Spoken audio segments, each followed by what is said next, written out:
Hello, and welcome to episode 4 in our series. Today, I am joined by our Chief Investment Officer, Mark McCarron. Many of you are familiar with Mark from his webinars regarding the markets and Wescott's investment strategy. During this episode, Mark and I will discuss risk tolerance and risk capacity and how they work together to help us determine the appropriate asset allocations for our clients. Thanks for being here today, Mark.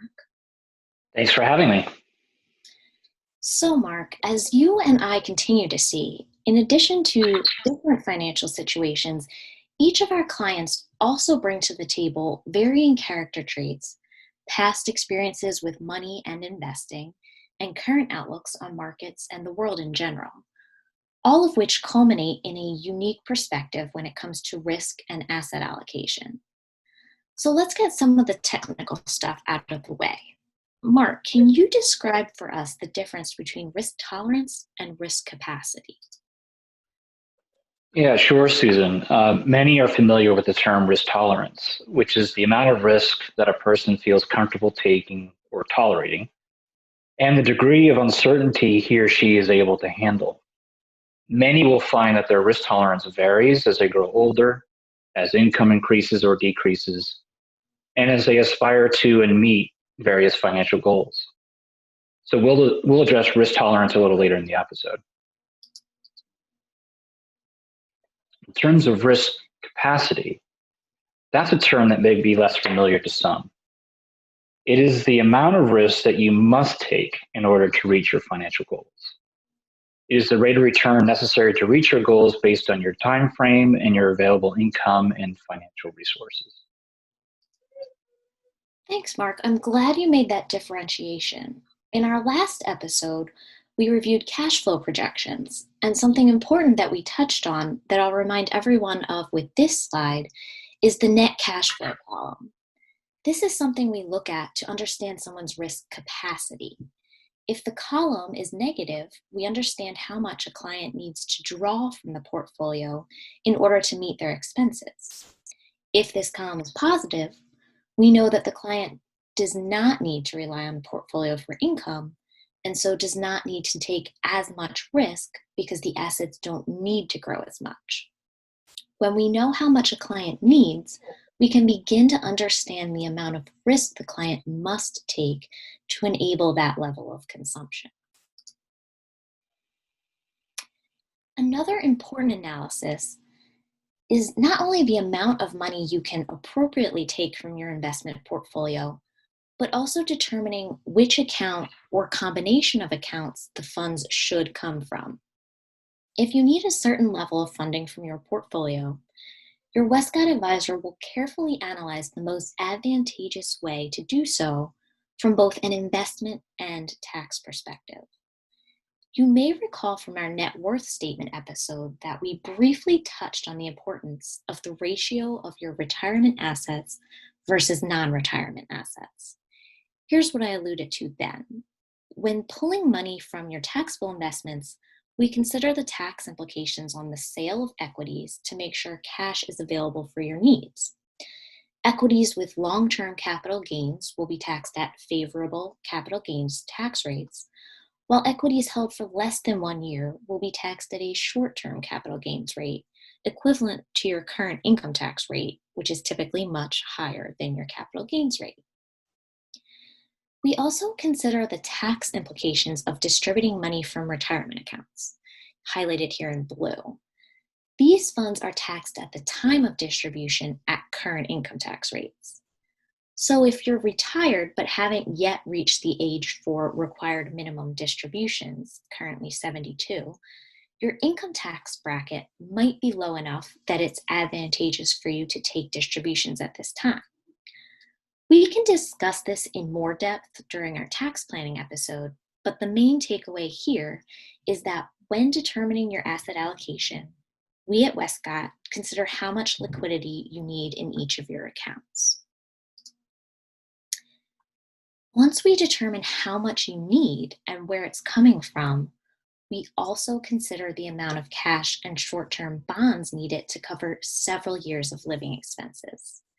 If you rely on taking, say, $50,000 a year from your taxable account, we want to make sure that you have at least $150,000 to $250,000 in cash and short-term bonds available, because that would cover 3 to 5 years of cash flow needs in the event of a prolonged time of depressed stock valuations.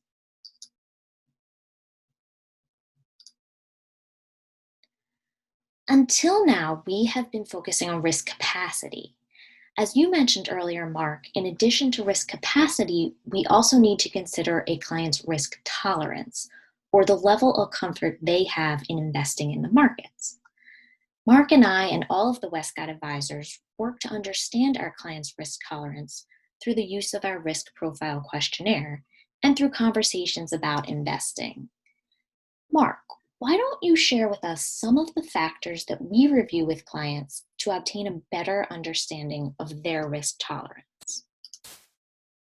Well, Wescott's risk profile questionnaire is designed to get a better sense of an investor's investment objectives, their time horizon, liquidity needs, and risk preferences. So first, as the box shows here on this slide, we want to know what the overall objective or goal is for the portfolio.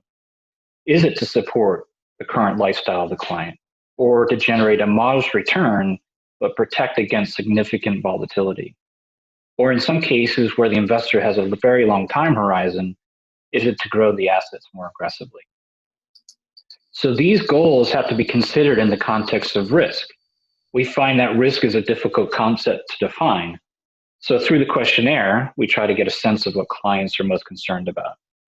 This could be investments losing value, or concerns about the daily market price volatility or swings that they're seeing, or even failing to meet their long-term goals. So the third section here on the slide is really more of a definition of risk. And to get a further sense of that investment risk tolerance, we ask them how they think about risk. For example, is risk to them best defined as a loss? Or is it uncertainty? Is it opportunity? Or even thrill?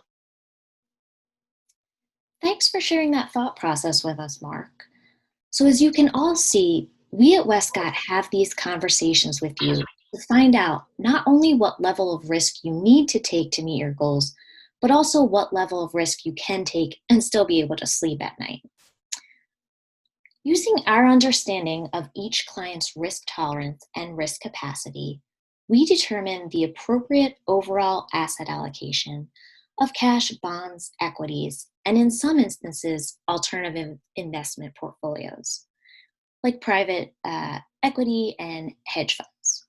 Mark, can you provide some additional details about the allocation of our Wescott portfolios?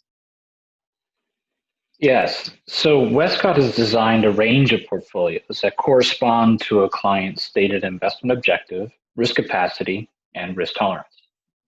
As illustrated on this slide, each point on the graph on the left represents a portfolio with a very specific asset allocation, constructed to deliver an expected return at a given level of risk. As you move from left to right on this graph, the return expectations of the portfolio go higher, but so too does the level of risk. So Westcott constructs for each portfolio using a combination of asset classes that are detailed in the table on the right. The specific weight assigned to each asset class is a function of the portfolio's return objective and risk expectations. So for example, equities or stocks have the highest expected return, but also the highest level of volatility, which is a measure of risk. In addition to stocks, we include high quality bonds, which offer income and stability. And in some instances, we include real assets such as real estate and commodities to capture income and returns that can outpace inflation, and alternative asset classes like hedge funds and private equity to further diversify portfolios and provide unique return opportunities. Thanks, Mark. So, as you can see, in order to create an appropriate investment strategy for you, our client, we take time to understand your risk capacity and risk tolerance. Then we determine the appropriate asset allocation for your accounts. Now, this, much like the cash flow planning last episode, is not a one-time deal. While the asset allocation appropriate for you does not tend to fluctuate too much in the short term, over the long term, various changes in circumstances may warrant an adjustment. We at Wescott review your matters on a regular basis and will propose any changes to you as warranted. Mark, I'd like to thank you for joining me today to provide that insight into how we build our asset allocations. And to our listeners, I'll look forward to speaking with you again soon in our next episode.